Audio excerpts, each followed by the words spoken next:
The last of the dinosaurs in Toyota's lineup is finally all new for the first time since the first Obama presidential term. Like the Sienna, Tundra, Sequoia, and Tacoma before it, we're finally over that will they won't they hump, and I think it was well worth the wait. In a previous video, our Jeff Glucker laid out the foundation with the details and specs surrounding the 6th generation off-roader, but expressed some concerns regarding its design. Some concerns I'm sure a few of you out there share. Let's talk about why those design changes actually work and what they might mean for the future of the Toyota SUV lineup.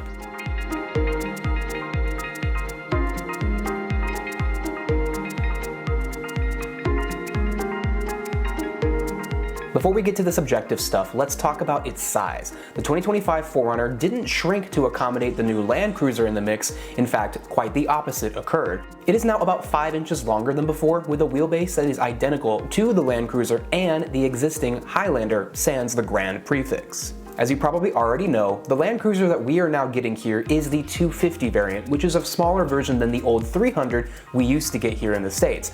Now the 300 only serves duty in the US as the Lexus LX 600. The thing is, the 4Runner used to be the equivalent vehicle to the overseas 250 Land Cruiser and the Lexus GX here in size and capability. Toyota could have just left the Land Cruiser name out of the picture and slapped the 4Runner badge on the vehicle we now call the Land Cruiser here. The problem is, both nameplates have such a strong cachet here in America that Toyota felt forced to bring back both models in some form or another. The timing of the return of the Land Cruiser happening before the redesign of the 4Runner left a bunch of people thinking that we might actually not see a next generation 4Runner. I mean, it was already withering on the vine for over 14 years with an aging V6 and a 5-speed automatic, and that really revolutionary kinetic dynamic suspension system, though very cool in 2009, had lost most of its novelty by this point. Toyota could have very easily said we only need 2 body-on-frame off-road focused SUVs, the Land Cruiser and the Sequoia, and let the 4Runner ride off into the sunset. But now we have a 4Runner that is way more modern than before and more efficient and better on emissions. But it's about the same size as that new Land Cruiser. The Land Cruiser is just a bit taller. The new 4Runner still offers an optional third row seat on non-hybrid trims, but you can upgrade to the hybrid found standard in the Land Cruiser, which starts at around $55,000. Both vehicles max out at 6,000 pounds of towing, and their interiors are pretty closely trimmed in terms of material quality and design. Again, with the Land Cruiser starting at $55,000, the new 4Runner is only going to make sense if they price it pretty similarly to how it is priced today, so a starting price of roughly $40,000. You know what other Toyota SUV starts at around $40,000? The Highlander. And we have to talk about the Highlander because something very interesting but somewhat expected has happened with it. Thanks to the introduction of the Grand Highlander last year, Toyota is seeing the original Highlander flounder in sales. And it makes sense. The Grand Highlander is bigger on the inside and more useful for hauling cargo and people, and it has a multitude of powertrains, mostly hybrid, available to choose from. Plus, it doesn't cost that much more.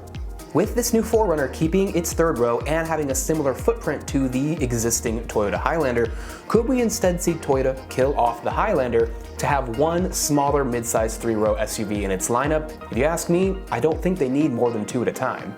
Now onto the 4Runner's design. On one side, you could argue that Toyota designers didn't do enough to differentiate it from the outgoing model. But on the flip side, you could argue that changing a 4Runner too drastically would be like changing a Porsche 911 too drastically. The die-hard fans just would not let that fly. So keeping that angle in mind, let's analyze what Toyota did to make the 4Runner look more modern and, to my eyes, more attractive than ever before. As Jeff proclaimed in his video, he thinks the 4Runner is too overstyled, which is the trend these days with car design. I say nay. I'd rather see cool and unique design elements come together in a cohesive package like I believe they have with this new 4Runner than seeing just a basic box design. And in that regard, I think the 4Runner is a much more successful redesign than the Land Cruiser. Don't get me wrong, I love the new Land Cruiser, but this 4Runner is just more interesting to look at. The homage to the first and second generations with its curved rear glass windows, the power sliding rear tailgate window from the current generation, as well as the various different design themes found across the multitude of trim levels means there's a 4Runner for every person and every purpose. Don't want those huge gloss black wheel arches found on the TRD Pro? Get a limited or a lower trim. They'll have body colored trim pieces. The grills on each trim, though all a little bit different in design, are never too big or macho or in your face, something that enthusiasts seem to resent a lot these days. The rest of the front end, though clearly very similar to the new Tacoma because of course they were designed about the same time at the same facility, it looks different enough to me that it doesn't feel like it's just an SUV version of the Tacoma. I certainly would have loved to see the manual transmission from the Tacoma come over to the 4Runner because despite some criticism of that transmission, I actually really enjoyed using it and could see myself owning one, and having a body-on-frame SUV in 2024 with the manual transmission, it's pretty rare these days. You can find it, but it's rare, and you definitely won't find one from Toyota. Luckily, it would be pretty easy for Toyota to put that manual transmission into the 4Runner if demand were to encourage them to do so. Long story short, I think the new 4Runner looks exactly how it should. It's a modern interpretation of a classic vehicle that doesn't stray too far from what is expected and known about that model. Neither Jeff nor I got to see it in person in California this past week, but we look forward to seeing it later this year and coming together to compare notes and see what changed. Maybe he'll end up liking it more than I do and I'll end up hating it in person. If you're looking forward to seeing what our final thoughts will be on the design, make sure you stay subscribed, and long live the 4Runner.